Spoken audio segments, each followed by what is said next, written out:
Eh bien, bonjour à toutes et à tous. Bienvenue dans Culture & Co, l'émission qui donne la parole à ceux qui font la culture d'aujourd'hui. Je vous rappelle que nous sommes diffusés tous les jours en direct à 14 h sur Facebook du lundi au vendredi. Je reçois aujourd'hui DJ Red Rose que j'accueillerai dans quelques instants. Je vous rappelle également que, comme tous les jours maintenant à 14 h 30, vous aurez la question d'Oscar qui viendra poser une petite question surprise à notre invité du jour, comme à chaque émission. Allez, j'accueille sans plus attendre notre invité du jour. Bonjour. Bonjour. Comment vas-tu? Impeccable. Bon, merci à toi d'avoir accepté. Merci à toi d'avoir accepté de participer à Culture & Co. L'objectif étant, comme je le dis tous les jours, de donner la parole à ceux qui font la culture, et les DJ en font partie, et je dirais même les femmes DJ, parce qu'elles sont de plus en plus nombreuses, mais voilà, il y a encore peut-être un peu de marge avant d'arriver au nombre des hommes qui exercent cette activité. Allez, donc comme d'habitude, on va structurer cette émission en 3 parties. Une première partie où on va parler de tes débuts, de ton parcours et de ton métier d'aujourd'hui. Ensuite, on parlera du confinement et de savoir comment tu as occupé ce confinement et peut-être les choses que tu as mis en place. Et puis, on parlera de l'après avec le déconfinement et on l'espère le retour à la normale de l'activité d'animation dans les meilleurs délais. Mais voilà, j'aimerais aussi t'entendre sur ce sujet. Allez, je te laisse la parole et je te laisse te présenter, s'il te plaît. Alors, donc je suis DJ, je m'appelle donc Virginie de mon vrai prénom. DJ Miss Vegan, Red Rose Event. Et donc, je suis DJ maintenant depuis un peu plus de 20 ans, même s'il faut pas trop le dire parce que j'ai les cheveux blancs qui vont avec.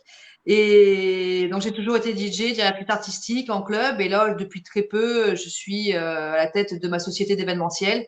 Donc, je me dirige plus vers l'événementiel et les soirées à thème, etc. D'accord. On y reviendra un petit peu plus tard sur cette évolution de ton premier métier, on va dire, enfin de cette première activité de DJ vers le côté événementiel. On essaiera de développer cet aspect-là de ton activité. Est-ce que tu peux me parler de tes débuts? Comment tu t'es intéressé à la musique et plus spécifiquement au DJing? À partir de quel âge? Quels ont été tes premiers attraits vers ce domaine? Alors, j'ai été bercée par la musique, je pense, depuis mon tout jeune âge. Et donc, j'avais un papa qui aimait beaucoup tout ce qui était rock, un tonton pareil, très soul, musique. Et une maman qui était plus disco et bohème. Donc, je plongeais dans les disques vinyles de mes parents où je me régalais. Et j'ai commencé tout bêtement à l'époque avec des chaînes hi-fi, des cassettes, pendant les booms, quand j'avais 13, 14, 15 ans. Et j'ai essayé désespérément d'enchaîner 2 cassettes ensemble avec 2 chaînes hi-fi, une installation. Et c'est de là que ça m'est venu. Et en fait, petit à petit, je me suis acheté mon matériel, j'ai fait des petites saisons, je travaillais un petit peu quand j'étais plus jeune. Et j'ai commencé chez les amis, tout simplement, par des anniversaires, des choses comme ça. Et puis, de fil en aiguille, on m'a contacté. Et puis, depuis, voilà, je suis à la tête de ma société et je suis DJ depuis 20 ans. D'accord. Je suis content, je t'ai entendu parler de cassettes. Ah oui. Parce que j'imagine que les nouveaux arrivants dans cette activité ne savent peut-être pas ce que c'est. Et donc, c'est bien d'entendre encore des gens qui parlent des anciennes cassettes audio. Ah oui, on enregistrait. Et puis, j'ai commencé sur vinyle à l'époque. Il y avait que des disques vinyles en discothèque aussi, en club. Donc, on avait nos gros racks qui pesaient. D'ailleurs, j'ai encore, vous ne voyez pas derrière moi, mais j'ai encore mes petites vieilleries auxquelles je tiens. Et c'est que c'était quand même pas mal, quoi. C'était une belle époque.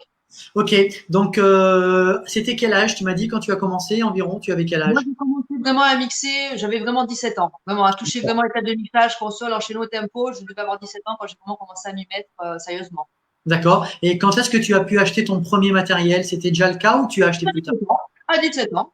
Voilà, j'avais une grand-mère qui avait un restaurant à la montagne et tous les étés, je travaillais donc pour elle, je lui faisais la plonge et j'économisais comme ça 20 francs après 20 francs et puis à la fin de l'été, je me suis acheté ma première petite console Et c'était à l'époque une Gemini Pro 3 avec les petites têtes de mixage BST. C'est les premiers modèles du marché, quoi.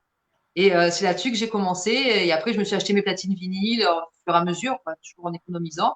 Et j'ai Alors, commencé vraiment à toucher le vinyle à 18 ans quand j'ai commencé à mixer en club. d'accord. Donc, il suffit pas d'avoir des platines et une table de mixage, il faut aussi des musiques. Comment tu faisais? Eh ben, j'allais au magasin. Eh oui. Non, on avait donc des magasins justement spécialisés qui vendaient que du vinyle. Et ce qui était génial à l'époque, c'est qu'en fait, chaque DJ avait vraiment sa couleur musicale, sa culture musicale. Et on avait nos disques. Donc, on passait, moi, je me rappelle, je passais des journées entières et je partais avec 3 vinyles, mais c'était les miens. C'était, voilà. Donc, c'est vrai qu'on avait vraiment, chaque DJ avait son propre rack avec ses propres disques, ses propres sons. Et du coup, on avait tous une identité musicale comme ça, ce qui nous permettait de nous placer en fonction. Et c'était super sympa. D'accord. Donc, toi, parlons donc de musique. Quelle est la musique qui t'a influencé? Qu'est-ce que tu mixais au départ? Tu as commencé avec quel style musical? Honnêtement, au départ, j'ai commencé avec toutes les musiques qui étaient dans l'air du temps. Donc, c'était très house à l'époque. Les premiers sons house, après, il y a eu les premiers roulés, des Daft Punk quand ils se sont séparés, etc. Il y a eu plein de petits sons comme ça. Et après, on s'est adapté un petit peu la clientèle aux gens. Après, moi, je suis très inspirée disco quand même. J'aime beaucoup le disco, le funk, choses comme ça. Et c'est qu'aujourd'hui, je m'y retrouve totalement parce qu'avec le nu disco et tous ces petits remixes qui sortent, c'est génial. Ouais, en plus, il y en a pléthore qui sortent régulièrement. D'accord, donc ça veut dire que tu commences à faire tes premières soirées au départ pour des gens que tu connais, des amis, la famille, et puis petit à petit, comment ça se passe? Tu te fais un nom, tu communiques, tu te fais des cartes de visite, comment tu as développé ta notoriété? Du bouche à oreille. Honnêtement, c'était vraiment le bouche à oreille. Et puis de là, fil en aiguille, après, effectivement, je me suis acheté mes cartes. J'ai été sollicitée par pour faire des petites soirées, en fait, dans des restaurants, des choses comme ça. Là, pareil, les gens étaient contents. Et puis de fil en aiguille, ben, j'ai une amie qui m'a confié les platines de son club. C'était donc le Golden Gate à l'époque à Antibes. Et c'est là où j'ai vraiment eu ma première vraie résidence qui a cartonné, c'était génial. Et de là, après, ben, c'était parti, quoi. D'accord, donc tu ne l'as pas dit, mais je le comprends dans ton discours, tu t'es auto-formé. Tu t'es formé chez toi au matériel, à l'utilisation des platines, des tables de mixage et tout ça. Ah, je m'entraînais dans ma chambre pendant des heures et des heures et des heures et des heures jusqu'à ce que mon mix soit parfait, à calculer le tempo, etc. Oui, non, à l'époque, il n'y avait pas d'école de DJ. En tout cas, c'était pas. En tout cas, dans la région PACA, moi, je n'en connaissais pas. Donc, on apprenait sur le tas. D'accord. Donc self-made woman. Tu t'es C'est ça. formé toi-même. Bon, ok. Comme tous les DJ de ma génération, moi. Ouais. Est-ce que quand tu fais à la fois des soirées, on va dire à titre privé et puis en club, est-ce que ça devient déjà, on va dire, est-ce que c'était ton activité principale ou tu n'en faisais pas assez pour en vivre et tu avais un autre métier à côté? Alors, j'ai commencé à en faire mon activité principale. Après, je suis allée travailler parce que, bon, à 18, 20 ans, ça suffisait pas non plus. Les cachets n'étaient pas assez importants. Donc, j'ai travaillé à côté. Et après, un peu plus tard, en fait, j'ai vraiment enchaîné les discothèques et les résidences. Donc là, par contre, c'est devenu jusqu'à il y a 4-5 ans en arrière, mon activité principale. D'accord. Alors, évidemment, le fait que tu sois une femme, parlons-en quand même. Je pense que c'est une caractéristique intéressante. Quand tu as commencé, est-ce que tu connaissais d'autres femmes qui faisaient ce métier-là, des jeunes femmes euh, qui faisaient, euh, qui faisaient comme toi, ou pas? Comment tu te situais dans ce milieu de DJing? Alors, j'en connaissais quelques-unes parce que justement, les filles commençaient un petit peu à toucher aux platines également. Donc, c'est vrai que j'ai eu la chance d'évoluer dans un milieu où il y avait quand même quelques filles qui commençaient à mixer également et d'autres qui mixaient déjà depuis très longtemps. Donc, ils me servaient un petit peu de modèle et de référence que j'admirais beaucoup. Mais c'est vrai que c'est selon les discothèques, selon les clubs, il fallait faire ses preuves. Voilà, c'est quand on fille. Surtout qu'après, il y a eu quand même une petite mode derrière qui nous a un petit peu fait du tort à nous, DJ. C'était cette fameuse mode des femmes DJ en topless, etc. Où c'est vrai que souvent, ben eh oui.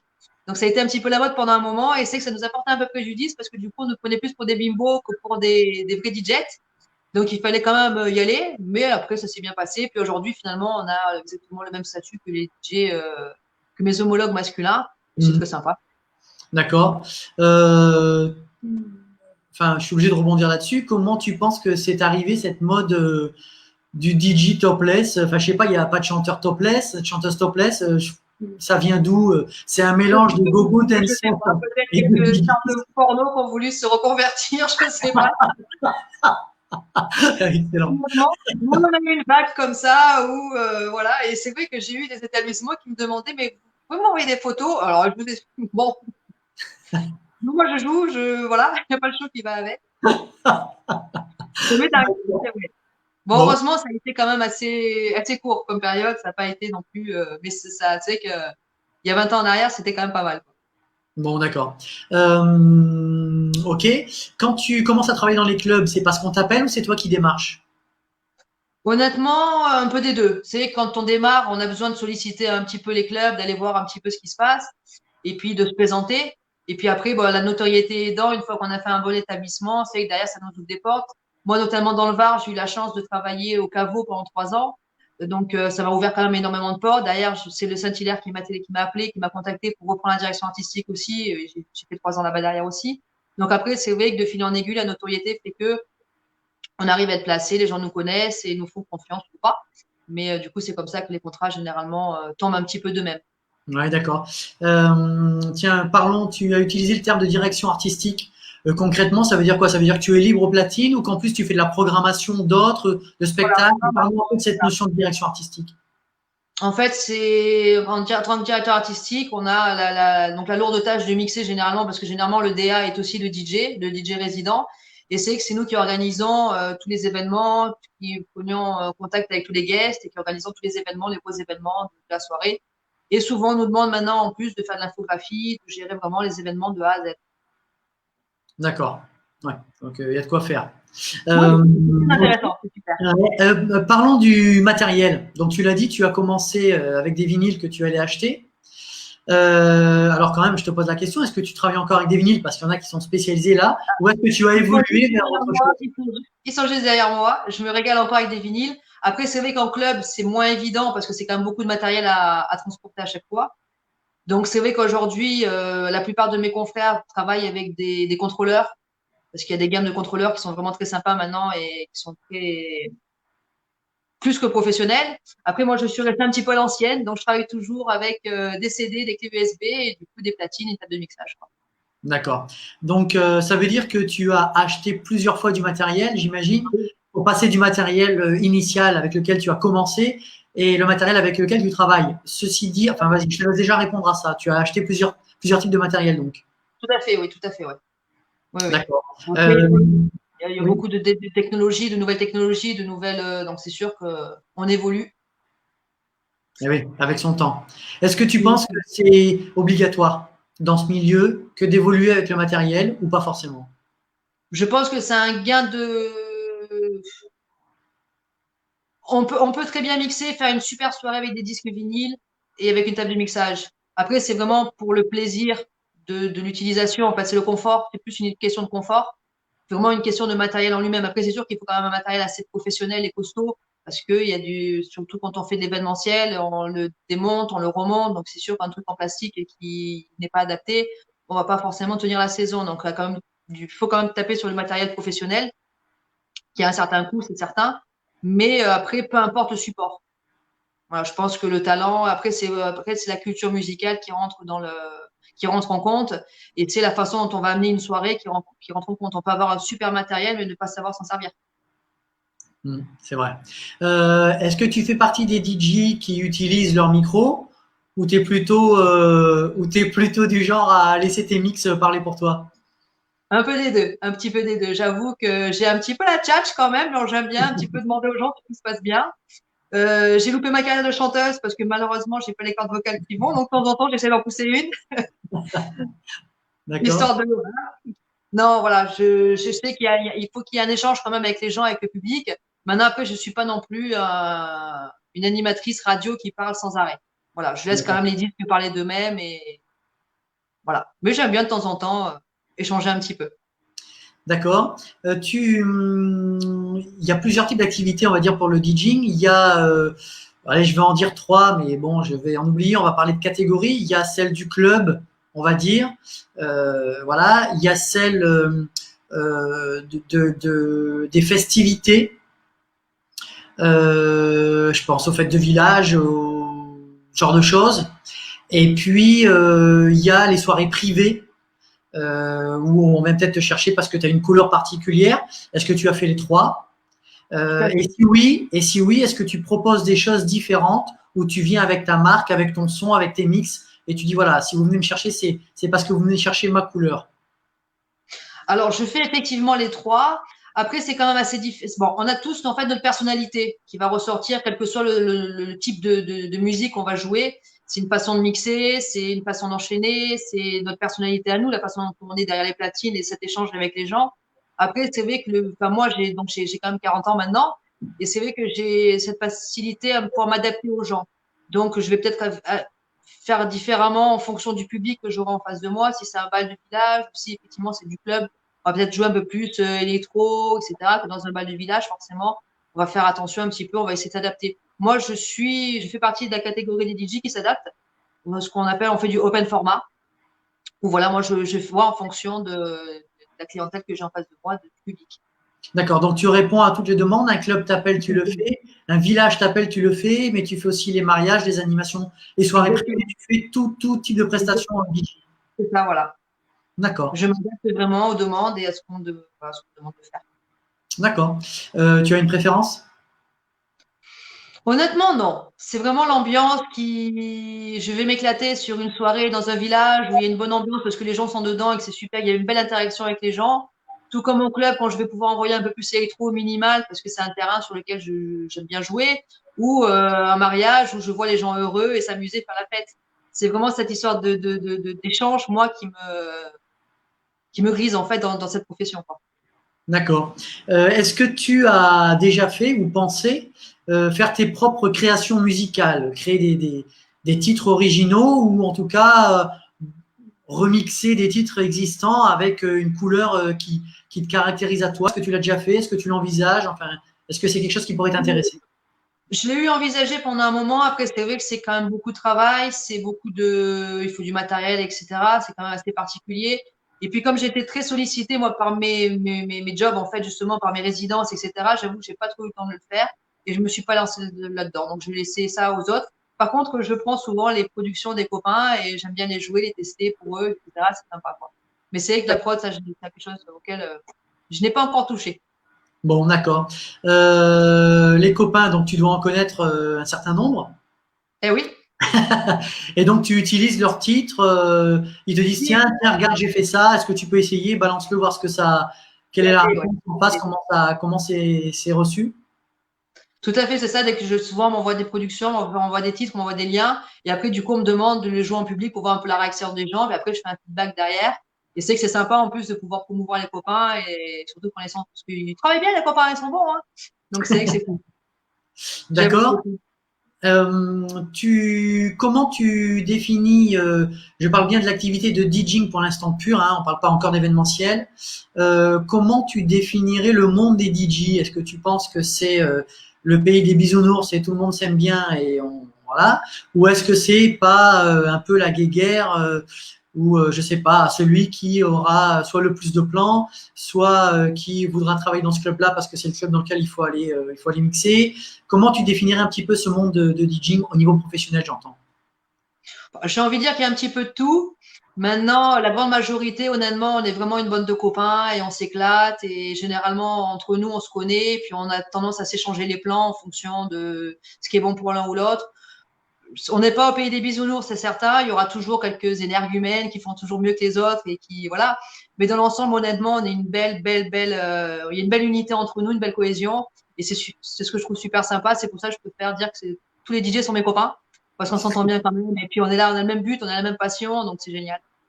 Est-ce que tu as des DJ, toi, qui t'influencent, des gens dont tu apprécies le travail et dont tu utilises évidemment les titres régulièrement, qu'ils soient connus ou pas connus d'ailleurs?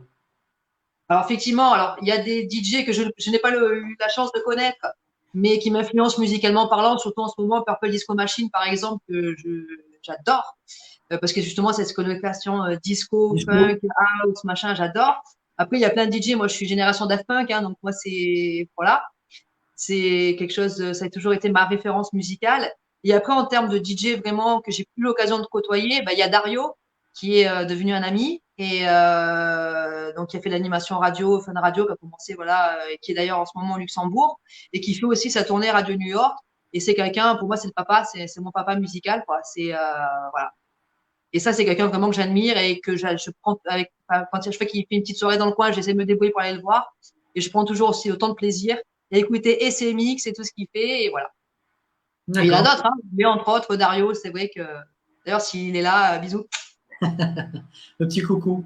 Et Euh, ok, parlons musical, on va dire musique et culture musicale. Est-ce qu'il y a des choses que tu t'interdis de passer ou est-ce que vraiment ton objectif c'est de répondre à la demande? Parce qu'évidemment, quand tu es en club et qu'on veut un truc un peu plus branchouille, bah, tu l'as dit, hein, ce sera peut-être plus électro, peut-être plus voilà, sur la musique actuelle un peu branchouille.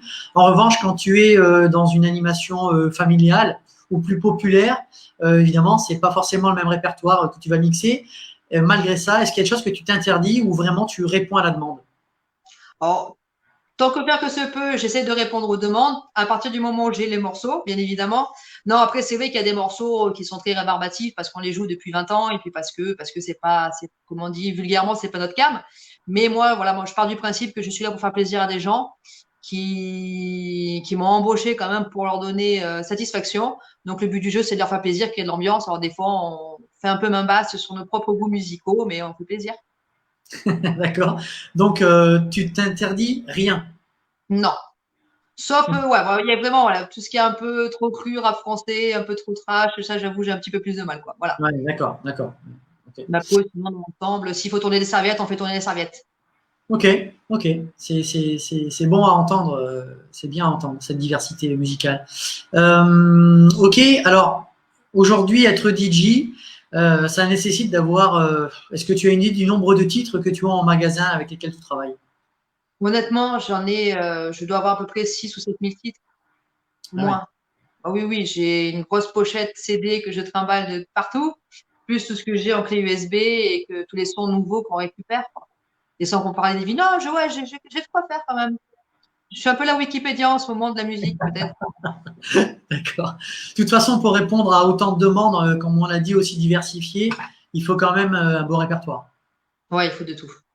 Faut pouvoir avoir un peu de tout et c'est que c'est important d'avoir une culture musicale large comme ça pour pouvoir répondre aux demandes, effectivement, quoi. D'accord.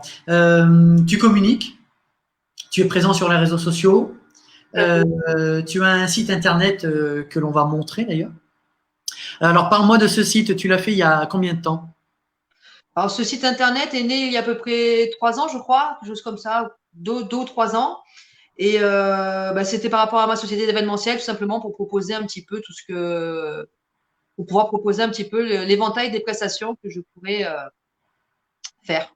Alors, justement, j'allais y venir. Donc, première activité comme DJ, avec, on l'a vu, plusieurs types de prestations et des lieux dans lesquels tu exerces ton activité. Mais voilà, tu m'as très vite parlé d'événementiel et je dirais, pour traduire ça, d'un élargissement de tes activités qui ne se limite plus à être derrière les platines. Alors, comment ça a évolué et pourquoi ça a évolué vers l'événementiel? Ben, disons que après alors j'ai fait 3 ans, parce que après c'est sur les événements qui sont un petit peu enchaînés. Quand j'ai quitté le Saint-Hilaire, donc au bout de 3 ans de direction artistique, c'est vrai que j'ai voulu, moi, me lancer un petit peu de mon côté parce que j'ai été sollicitée pour faire des soirées privées, beaucoup dans des villas, etc., pour faire quelques mariages. Et puis, c'est vrai que ça m'a permis de pouvoir me mettre, moi, à mon compte et de diversifier un petit peu, justement, ce que je faisais parce que c'est que le club, bon, même si c'est très sympa de faire la direction artistique, on est dans le même établissement tous les soirs, quasiment tous les week-ends, etc.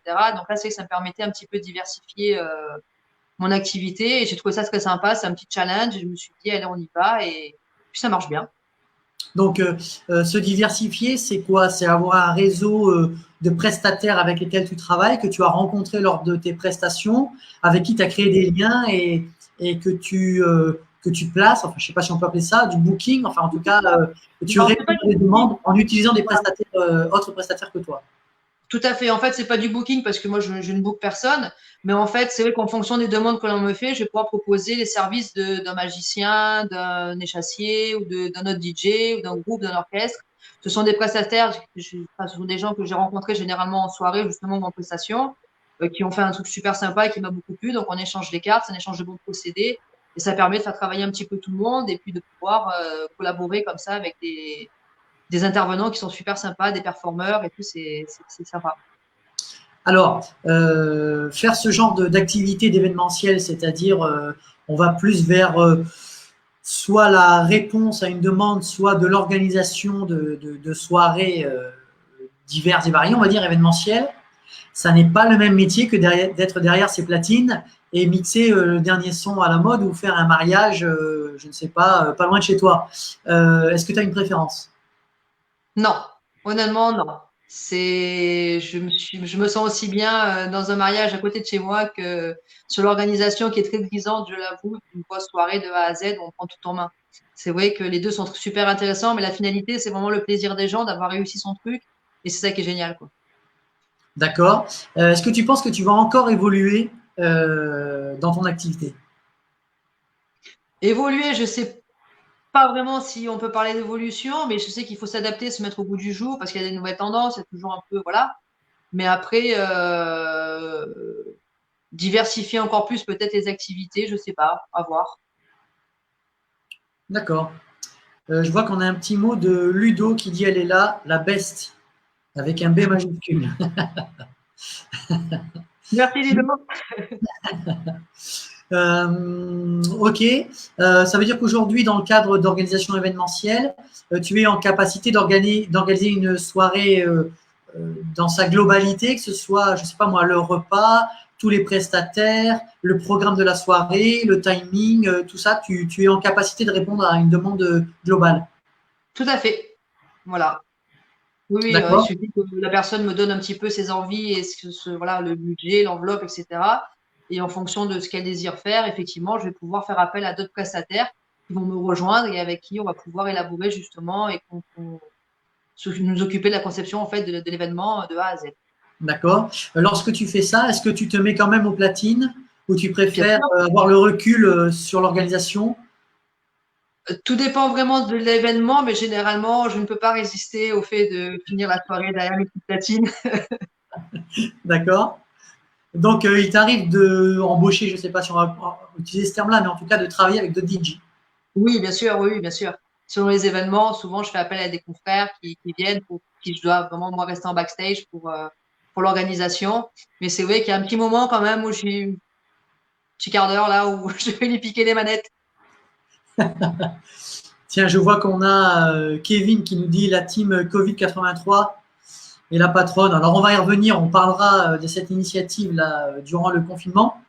Mais avant de parler de ça, on arrive au moment de la question du jour qui va être posée par Oscar.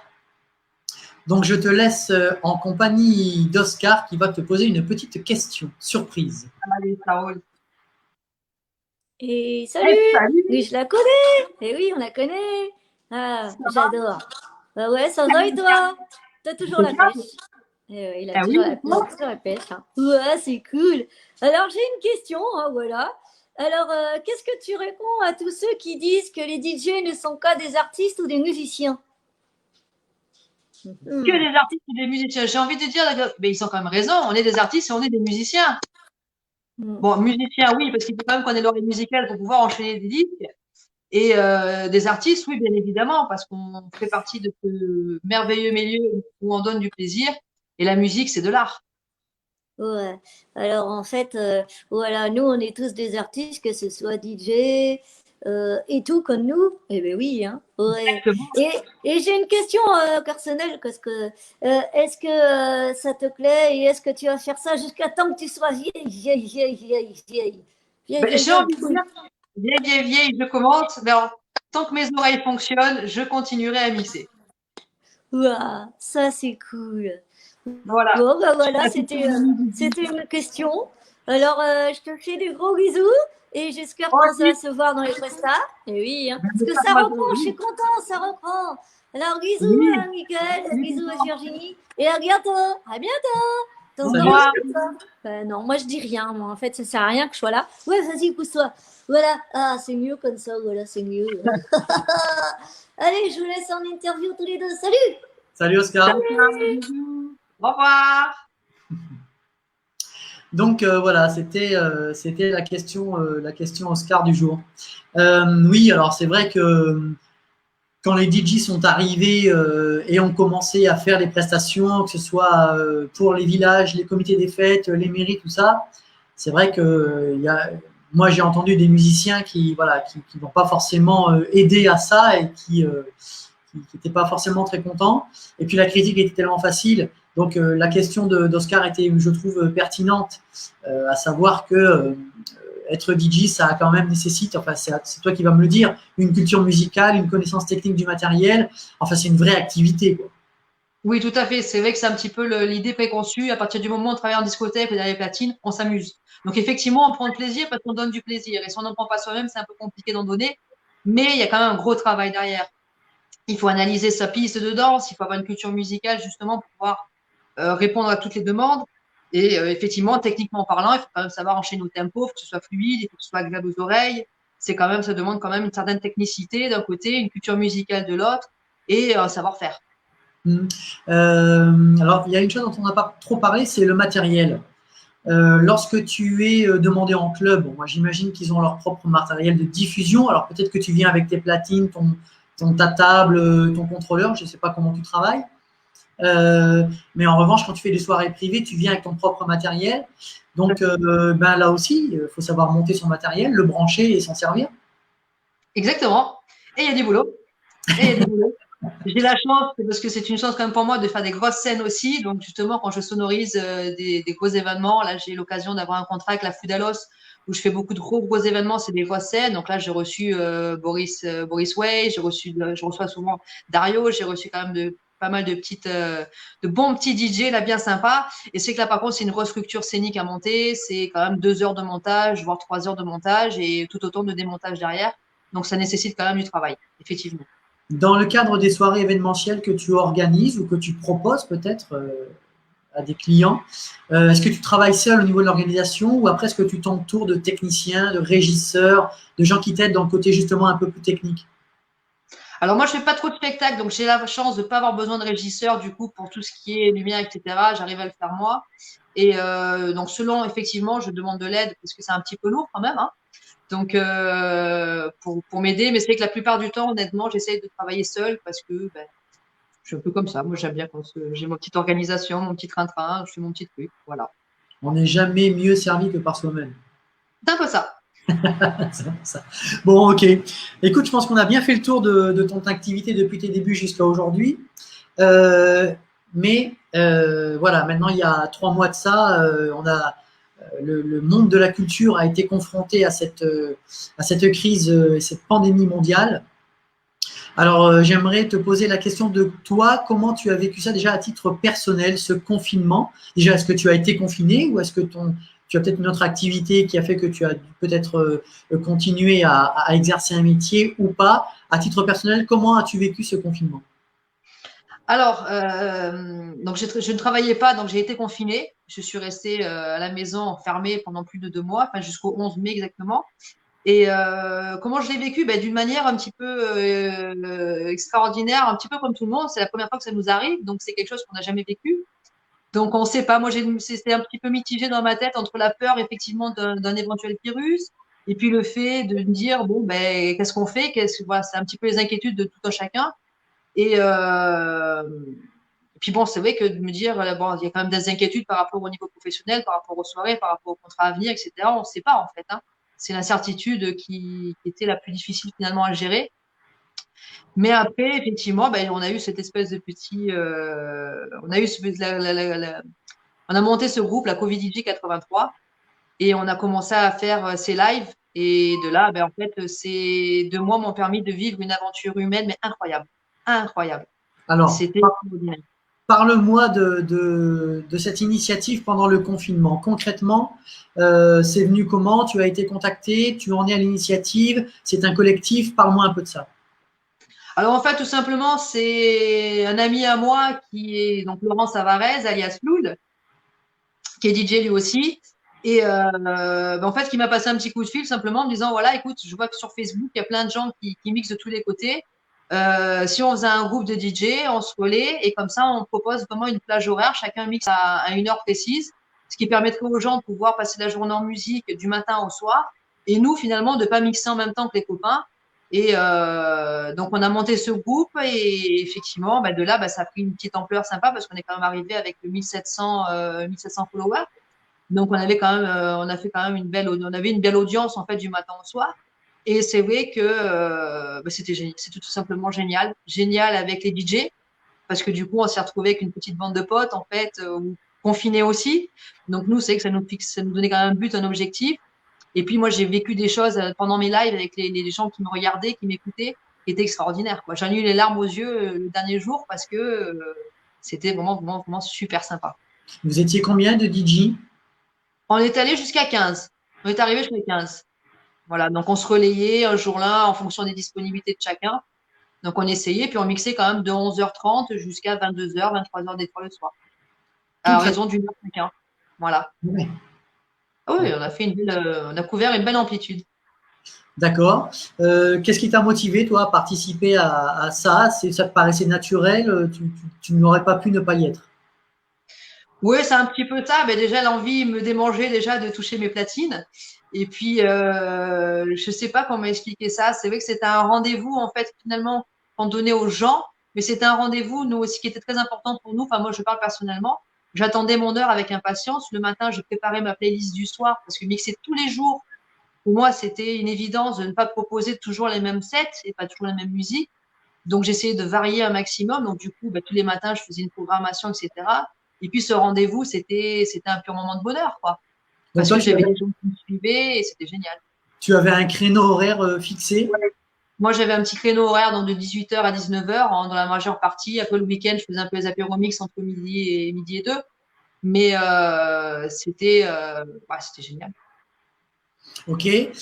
Tu as dit que mixer 1 heure tous les jours, ça nécessite de la préparation.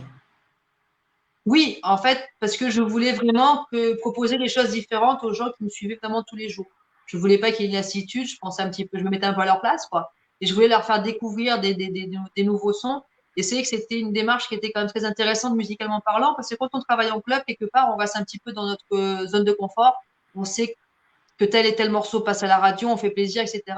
Et là, ça nous a permis à tous de pouvoir jouer un petit peu nos titres, les titres qu'on n'oserait pas forcément jouer en club ou en soirée. Là, on s'est permis de les jouer et finalement de vraiment échanger avec les gens, de faire découvrir d'autres morceaux et nous, de nous faire plaisir. Et c'était un échange qui était extraordinaire. Et c'est pour ça que j'en ai profité justement pour proposer des choses totalement différentes tous les soirs. Et j'ai fait des Cocorico Mix, j'appelais ça Cocorico Mix, où je mixais que des titres français remixés, du Bourvil, du Fernandel, c'était génial. Après, j'ai fait des soirées, des mix funk, des mix plus nu disco, des mix vraiment minimal électro. Et ça me permettait justement de m'éclater, quelle que soit la couleur musicale, en fait. Bourvil et Fernandel remixés. Ah ouais, et c'est très bien. Ouais, non, mais je n'en doute pas. Non, mais ce que je trouve bien et que certains peut-être trouveront, critiqueront, c'est que le DJing a au moins cette vocation, c'est que cette activité souvent reprend des titres, français ou pas d'ailleurs, pour les remettre au goût du jour, en tout cas leur rajouter évidemment, mettre sa patte dessus avec un beat original et un groove qui en fait un autre titre, mais qui a au moins vocation à faire découvrir des vieilles chansons à la nouvelle génération. Exactement. Exactement. Et c'est vrai qu'il y a beaucoup de jeunes de 17, 18 ans. Moi, j'ai un ado de 16 ans à la maison et il aime bien chanter du Claude François ou du Aznavour et il connaît les paroles par cœur. Et c'est génial parce qu'on voit qu'au moins la chanson française, la culture musicale française et internationale, mais tous ces morceaux qui ont bercé notre enfance sont toujours là, sont toujours vivants et les mettre un petit peu au goût du jour, c'est bien parce que ça permet de leur redonner une seconde vie en fait. Alors c'est vrai que ça c'est l'aspect positif de la chose et c'est vrai que ça ouvre la culture et les oreilles à ceux qui ne connaissent pas ces chanteurs-là. Après c'est sûr que je connais des musiciens qui diraient les titres étaient arrangés d'une certaine façon à l'origine. Voilà, ce qui en est fait dans la deuxième version et pas toujours du goût de tout le monde, on va dire, pour être soft. Mais bon, voilà, il y a ces deux aspects avec lesquels on peut voir cet aspect de réactualisation d'anciens titres, quoi. Tout à fait. Ok, bon, ça c'était quand même une belle initiative du confinement qui t'a donc pris quand même pas mal de temps entre la préparation et les mix quotidiens. Tu as fait ça pendant combien de temps? J'ai fait exactement 49 lives d'affilée, donc 49 jours d'affilée. Ah ouais, Voilà. c'est pas rien. J'en profite. Alors, je te pose la question parce que j'y pense comme ça en parlant de ça. On a vu Bob Sinclair qui est également mixé tous les jours. Et moi, j'ai eu l'occasion d'écouter un de ses interviews où il disait qu'en fait, à peu près le même discours que toi, c'est-à-dire que faire 1 heure de mix quotidien, ben, en fait, ça lui prenait toutes ses matinées parce qu'effectivement, il faisait des sessions spécifiques à chaque fois, histoire de ne pas être répétitif et qu'il fallait aller chercher dans sa bibliothèque, je ne sais plus combien il y a de vinyles en stock, et donc un vrai travail de préparation quotidien, et ça demande vraiment du travail de préparation en amont, c'est quand même chronophage. Exactement, oui, oui. C'est vrai qu'il y a beaucoup de travail. Moi, je me levais le matin, mon petit café devant mon ordinateur et je préparais ma clé USB du soir. Déjà, à trouver le thème, à savoir dans quoi j'allais partir. Bon, ça n'empêchait pas les changements de dernière minute parce que finalement, ah, celui-là, faut que je le mette maintenant, là, je le sens bien. Mais dans l'ensemble, oui, ça demande beaucoup de préparation, tout comme on prépare une soirée quand même dans les grandes lignes, tout comme on prépare quand même son truc, quoi. Bon, ok. Bon, belle initiative encore. Je suis content de t'entendre parler de cette initiative-là pendant le confinement parce que Culture Co a vocation à donner la parole à ceux qui font la culture. L'émission est née pendant le confinement. On en est à 35 émissions, tu dois être la 36e, je pense. Et sur tous les différents acteurs culturels que j'ai entendus, quand même, un certain nombre ont quand même mis des choses en place, ont eu des initiatives pour faire en sorte que le confinement ne reste pas qu'un confinement et que la culture, d'une façon ou d'une autre, puisse quand même continuer à exister à travers les réseaux sociaux. Voilà, cette initiative du Covid 83, je trouve, est encore un bel exemple de ça. Ouais. Je remercie encore, je fais un gros bisou à tous les potos parce que franchement. Est-ce que tu peux nous en citer quelques-uns? Profitons-en.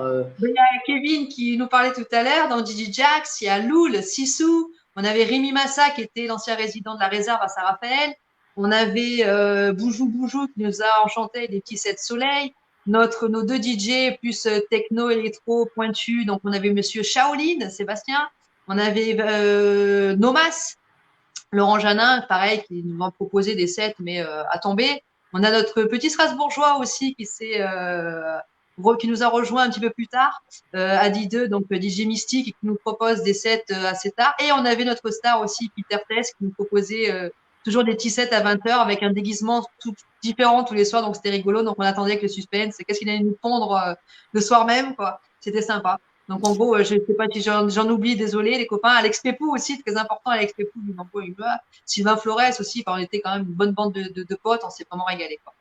Alors, le groupe s'appelait Covid 83, mais c'était des DJ 83, ouais.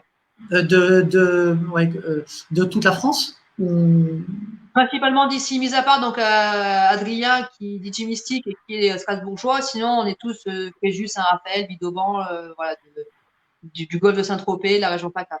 Oui, d'accord. Ok, donc belle initiative durant ce confinement. Alors, le confinement se déconfine très progressivement, on va dire, suivant les secteurs économiques, mais la musique, ou en tout cas pour parler DJing et animation de soirée, ça reste encore compliqué. Est-ce que malgré ça, toi, tu as déjà de la demande sur des prestations? Est-ce que tu as des choses de prévues? Est-ce que tu as des projets en cours sous le coude qui arriveront après le déconfinement, même si évidemment les dates ne sont pas encore bien connues?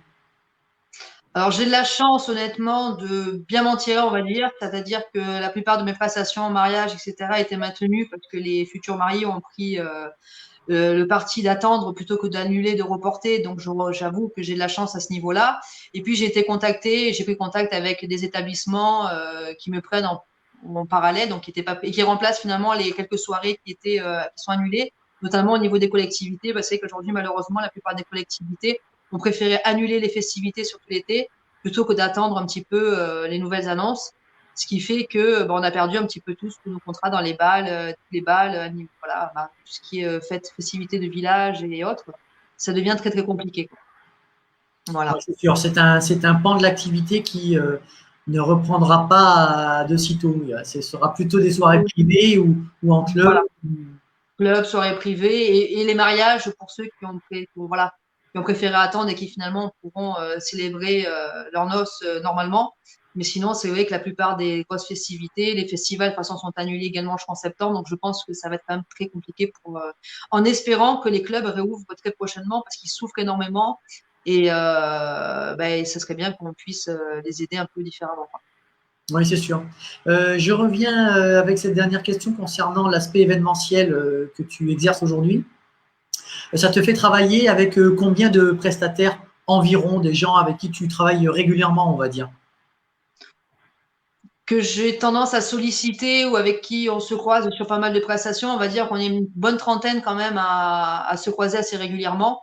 Et moi, je savais que j'ai quand même une bonne vingtaine de prestataires que je sollicite très souvent.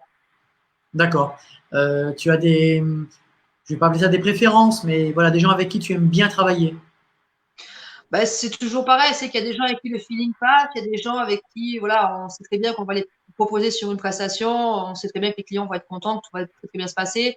Après, moi, je suis ouverte, moi, je vois les gens travailler généralement une première fois, et après, si je vois que ça me plaît, que c'est sympa par rapport à ce que moi, je veux donner aussi à mes clients, entre guillemets, quoi. C'est vrai que je change les cartes volontiers, je les propose assez volontiers. Mais tout en ayant quand même une petite vue avant, bien évidemment. Faut pas, voilà. Mais dans l'ensemble, on a des très, très bons prestataires, on a Bon, des très ok. bons professionnels dans la région. Allez, on va finir cette interview avec 10 petites questions flash auxquelles je vais te demander de répondre sans réfléchir, comme ça, impulsivement. Allez, Et la première sera thé ou café? café, Du soir ou du matin? matin. Beatles ou Rolling Stone? Oh, entre les cœurs, mon cœur. Ah, Beatles, La petite maison dans la prairie ou la croisière s'amuse?